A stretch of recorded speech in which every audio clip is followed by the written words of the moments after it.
7ই মে এবং 8ই মে এই দুই দিনে 202 জনকে আমরা পেয়েছি, যাদেরকে এই বিএসএফ বিভিন্ন কর্নারে পুশিং করেছে এবং এমন জায়গায় যে জায়গায় জনগণ নেই, জনবসতি নেই, সেরকম জায়গায়। এবং আপনারা জানেন যে সীমান্তের প্রত্যেকটি স্পট তো ফিজিক্যালি অকুপাই করে রাখা যায় না, তো যে জায়গাতে কেউ ছিল না এরকম সুযোগে করেছে। এই 202 জনের মধ্যে আমরা পরে আমাদের মাননীয় উপদেষ্টার নেতৃত্বে আমরা আমাদের মন্ত্রণালয়ে মিটিং করে তারপরে সিদ্ধান্ত নিয়ে তাদেরকে পুলিশের মাধ্যমে, এসবির মাধ্যমে ভেরিফিকেশন করে যাদেরকে বাংলাদেশি পেয়েছি। অ্যাকচুয়ালি এরা গত 2-3 বছর থেকে শুরু করে অতীতে 20-25 বছর আগে বিভিন্ন সময় নানান কাজে ভারতে গিয়েছিল। তবে তাদের মধ্যে তাদের সন্তানাদিও আছে যারা অনেক আগে গিয়েছিল। এইসব সন্তানাদি কিন্তু তারা ভারতের আধার কার্ড বা অন্যান্য ডকুমেন্টস পেয়েছিল, বাট পুলিশ বা বিএসএফ তাদের এগুলো রেখে দিয়ে তারপরে এই পুশিং করেছে। তো যাই হোক, এরপরে যেটা যাদেরকে বাংলাদেশি পাওয়া গেছে তাদেরকে প্রশাসনের মাধ্যমে তাদের নিজ নিজ এলাকায় প্রত্যাবর্তনের বিষয়টি প্রক্রিয়াধীন আছে।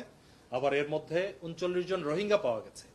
এই রোহিঙ্গা যারা আমাদের এফডিএমএন ক্যাম্পে বিভিন্ন সময় রেজিস্টার্ড ছিল, কোনোভাবে ওরা পালিয়েছে ওদিকে, তো তাদেরকে আমরা ওই এফডিএমএন ক্যাম্পে আমাদের RRRC আর UNHCR এর মাধ্যমে তাদেরকে ক্যাম্পে ফেরত পাঠিয়েছি। তবে এর মধ্যে একটি অ্যালার্মিং বিষয় হলো, যেটা মাননীয় উপদেষ্টা একটু হিন্টস দিয়েছেন, যে এর মধ্যে আমরা কিছু রোহিঙ্গা পাওয়া গেছে যারা ভারতের UNHCR এর রেফিউজি, ওইখানে রেজিস্ট্রেশন করা, আইডি কার্ডও আছে। এটা আমরা এই আমাদের দেশীয় UNHCR এর মাধ্যমে, আমাদের পররাষ্ট্র মন্ত্রণালয়ের মাধ্যমে এই জিনিসটা আমরা সবাইকে জানাতে চাই যে এটি একটি মানবাধিকার লঙ্ঘনের শামিল। যে যেই দেশের রেফিউজি সেখানেই তো ওখানে রাখা দরকার ছিল, যে তাদেরকে আমাদের হ্যাঁ আইডি কার্ড আছে এবং আইডি কার্ডটা আমি আপনাদেরকে একটু যদি ক্লোজলি কেউ ছবি তুলেন এটা দেখতে পারেন যে এখানে আমরা 5 জন পেয়েছি। হ্যাঁ, একটা দেখাচ্ছি আমি, এই 5 জনের একটা দেখাচ্ছি এখানে। এই যে তার UNHCR, আপনারা ক্লোজ করলে জুম ইন করলে দেখতে পাবেন UNHCR IN মানে ইন্ডিয়া, হ্যাঁ, সেখানে রেজিস্ট্রেশন করা। তো এই 5 জনকেও আমরা, যেখানে এই 5টা আছে, আমরা এই বিষয়ে অভিযোগ দায়ের করছি। আচ্ছা, আর পুরো বিষয়টিতেও আমরা আমাদের UNHCR এ বলেছি, আর আমাদের RRRC যেখানে রোহিঙ্গাদের রেজিস্ট্রেশন হয় তাদের মাধ্যমে, এবং পররাষ্ট্র মন্ত্রণালয়ের মাধ্যমেও আমরা এটা প্রসেস করব। আর পুরো বিষয়টি তো আমরা বিএসএফ বরাবরের মতে ওরা কোনো স্বীকার করছে না যে এই বিষয়ে ওরা জানে না। এটা হয়তো তারা নিজেই চলে গিয়েছিল ভারতে, ওরা আবার নিজেই প্রত্যাবর্তন করেছে, এই ধরনের বলার চেষ্টা করছে। এটা আমরা মানছি না। আমরা ফ্ল্যাগ মিটিং করে প্রতিবাদ লিপি দিয়েছি এবং একই সাথে আমরা আমাদের পররাষ্ট্র মন্ত্রণালয়েও করেসপন্ডেন্স করে এই বিষয়ে ভারতীয় পররাষ্ট্র মন্ত্রণালয়ের সাথে যোগাযোগ করার কথা বলছি।